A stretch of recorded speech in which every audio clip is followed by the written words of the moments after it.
With summer just around the corner, you know what that means. Plans are going to start to be ramping up, and I'm sure that you are going to be a lot like my clients who want to go out and still enjoy themselves and be able to go have a wee drink at nights out, barbecues, birthday parties, weddings, stag do's, all the rest of it, but you also don't want to sacrifice your progress in the gym, and it would be really nice if you could be able to go and have a wee drink every now and then and enjoy yourself whilst getting lean and making the birds keen. And that's why I'm going to give you some really simple rules to follow on how to handle alcohol this summer so it doesn't totally ruin all your progress. And like I said, this is the rules that I give all my clients to follow who are able to go out and have a drink and not totally just tank their progress and having to get in that whole cycle of start again on Monday. And we're able to just manage things as best as we can to keep them getting all the results that you see on screen here. And in the spirit of making sure we keep the fat off you, you do have my Abs to Flabs free guide downloading below. It's basically my anti-bulking guide where I'm going to explain the principles of how you should train, eat and think in order to gain lean muscle without the fat, and when you do get the abs that you want, just totally waste them within a few months because you're bulking, i.e. becoming a big fat bastard. He's out of line, but he's right. Totally free, no strings attached, you just need to follow the link below, and I highly suggest that you pick it up and get stuck into it, and it's going to be a very vital knowledge bomb to make you strong and handsome. So I'm going to leave the kind of heavy drinking, as it were, till the end, and we're going to start off with looking at just how to handle things, I suppose, socially, if you want to put a word on it, in terms of how you can go out and have a drink and not feel the need to go and just get absolutely bluttered. And I know from a lot of my clients' experiences that what actually gets them, that they go out with all the intention of keeping it civilized, and then the peer pressure happens, and then one thing leads to another, and the next thing they know that they're still in the bar at 1 AM when it's closing up, and they're like, oh my god, I've just absolutely fucked it. Oh no, what happened? So the first bit of advice I'm going to give you when you're going out for a few civilised drinks and you don't want to put the arse out it is don't make a big deal that you're not going to be drinking that much. There's nothing worse when you go out with your mates and you announce to the world that you're going to be taking it easy and you're not going to be just going full send, and then everybody the rest of the night's just like totally pissing you off. What you having? Nothing. Come on, take a drink. Take a drink, Willie. No. What's the matter with you? Maff it. Right, what can I get you? 3 lager hen, Wally. Maff it. Come on, take a drink. Jerry, here's your brother not taking a drink. Wally, take a drink. What's going on? Heard he's not wanting a drink. What's the matter with you? Take a drink. Come on, take a drink. A drink. Take a drink. No. Take a drink. Take a drink. All right.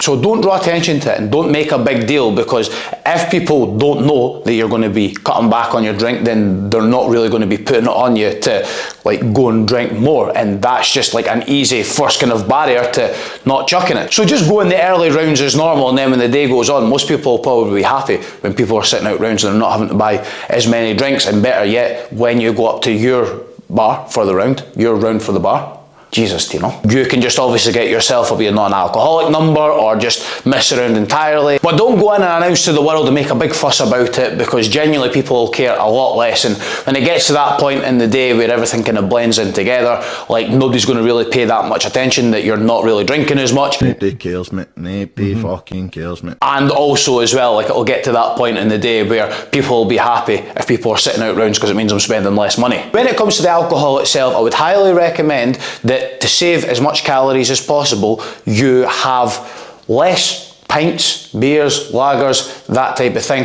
and stick to more kind of like lower calorie spirits and mixers. A pint can be anywhere between like 200 and 400 calories. If you have like a gin and soda or like a vodka and Diet Coke or zero lemonade or whatever, then you're probably going to be up at like 80-90 calories. Seems like a bit of a no-brainer to me. Try and limit yourself to maybe like 1 or 2 pints at most, and then get onto the lower calorie stuff. And again, a lot of that fluid that you're drinking is just going to be juice, low calorie juice anyway, with a little bit of alcohol, and you'll be able to have the same amount of drinks for less calories. That's actually quite good, that is. Another thing that you can do along the kind of similar lines that works quite well, and this is what I would definitely recommend that you do if you're going to be out for kind of a long period of time, is have one alcoholic drink, then have one non-alcoholic drink. So say you're going to be out for like a whole day session, let's say it's like 7 hours, right? Rather than having, let's just call it like 2 drinks an hour, 14 drinks, which actually seems quite a lot. Let's just say you have 10 drinks over the day, right? If you kind of alternate between alcohol, non-alcohol, then that's going to cut that down to 5. And you're still going to be able to spend the full time out drinking per se, but just half the amount. Again, when you're having your soft drinks, just stick to something like 0 calorie, and then you're not doing any damage on that front. And yeah, it's a way just to kind of keep you out longer, keep you enjoying yourself, but just not have quite as much damage, and should hopefully help with a hangover if nothing else anyway when you're consuming a lot of juice. Oh God, I am so hungover. And something else that will definitely keep you going for longer and definitely help with the effects of alcohol is making sure that you eat, and especially eating before you go, because if you go out drinking on an empty stomach, you know how that's probably going to end. Oh shit, not good. So what I would be doing is, if I know that I'm going out at night, I would be having just little nibbles of food throughout the day, and I just basically make sure that my protein is taken care of, and I've still had a decent amount of calories to obviously absorb the alcohol. As a little bonus as well, if I end up overshooting, I would just make sure to have a lighter day the day after as well. Now, if it's going to be a food and drink situation, then obviously you just cut right back in the morning before you go, and obviously I would still definitely make sure to get your protein in on site. Yeah, protein rocks. Are you guys talking about protein? I love protein. I love protein too. Because that's probably going to be what you have the least amount of when you're eating out, and especially if it's kind of alcohol involved and it's pub food or picky food or whatever. So yeah, just make sure you get your protein taken care of during the day. That gets the muscles sorted, and then yeah, just obviously prepare for having a bit more to eat at night. And you might be sitting there thinking, And I'm sitting there thinking, how do I calorie control with my food and with my drink when I'm going out? Well, it's funny you ask, because I have an answer, and that is just simply to pre-log what you are going to have. So rather than just like going out and having your drink and your bite to eat and whatever, and then just hoping that you wake up the next again day and you've not totally like ripped the arse out it after you put it in MyFitnessPal. Sometimes may be good, sometimes may be shit. Just like pre-put it in before you go. With your drinks, just put in roughly what you think that you're going to have throughout the day. If you're going to be having food, then look at the menu before you go and account for that, and then throughout that day it just makes it much easier for you to kind of like work backwards. So if you're going out to drink and eat and you've got 700 calories left and you hope that you're just going to end up in that, simply what to do is see that 700 calories that you might have at night, or 800 or 900 or whatever it is, put that in at the beginning of the day, and then just morph, I was ready to say there, but then I stopped myself because I feel like that doesn't really make any sense.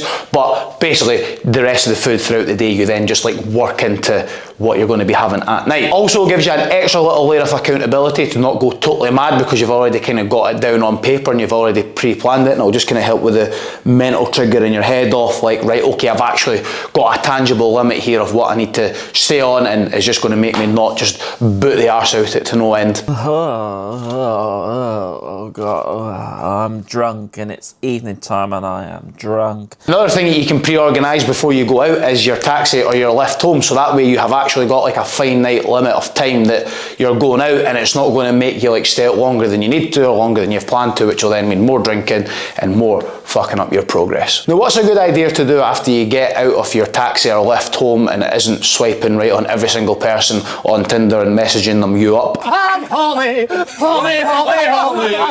So horny, horny, horny, horny tonight. Is get yourself a good amount of water and just get yourself hydrated. You'll probably be pissing like a racehorse for all the alcohol, and again, water's going to help with that. And bonus points as well, if you have got some electrolytes, even if it was like a Barocca or something like that, then that would actually be not a bad way to just kind of top your body back up with electrolytes, and it's probably not going to make you feel like ass in the morning. And as a general rule, and what I say to everybody is just make sure that you are compos mentis in the morning, and you are actually able to go and function throughout your day, and you're not just going to lie about with a sack of shite. Oh, banging hangover, banging hangover. Why do I do these things? Why do I do these things to myself? Too many Jägermeisters with just Red Bull in. I had about 20 of them, so hungover. Not moving off the couch, ordering takeaways and eating all the shite in the house. Like, as long as you can just get up, go about your day, go a walk, get your chores done, maybe even go and get a training session done. Like, that is just a good sign that you haven't totally booted the arse out it and you're still functioning and ready to go the next again day. Obviously that doesn't necessarily mean that the calories are all tickety-boo, but from at least a functionality point of view, you've not totally booted the arse out it. So that's half the battle. So I highly recommend that you don't like lose a day off your life and just feel like ass and wake up with the fear, because there is nothing worse.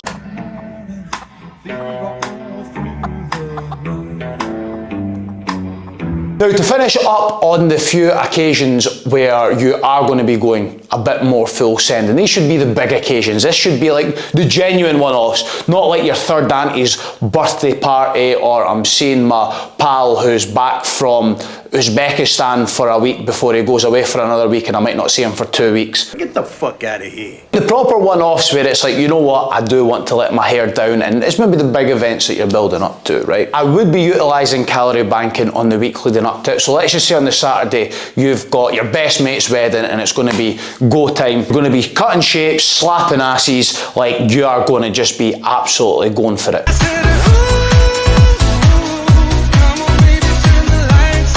If you're on a calorie budget of 2,000 a day, what I would be doing is I would try to be cut back every day throughout the week to give you leeway at the weekend. So let's just say, for example, you end up eating 1,700 calories every day, and that saves you 300 calories a day, multiplied by 6 is 1,800. That gives you a big chunk of extra calories to use at the weekend, and it should hopefully just help with that kind of overall damage limitation. Now, I imagine if you do end up having an extra 1,800 calories on one day, your body weight will take a bit of a shoot up, but in the grand scheme of things, it should come back down quite quick, and you should have lost a decent chunk of weight leading up to it as well. So, should be all good. And obviously scheduling wise, just make sure that you are accounting for that and making sure that throughout that week you get all your training sessions done and out the road, so you can just go and enjoy the day, because there's going to be nothing worse if, let's just say, you end up missing a session through the week and then you've got this wedding on the Saturday and then you have to think in your head, oh my God, I'm going to have to go and train on the Sunday. Brother,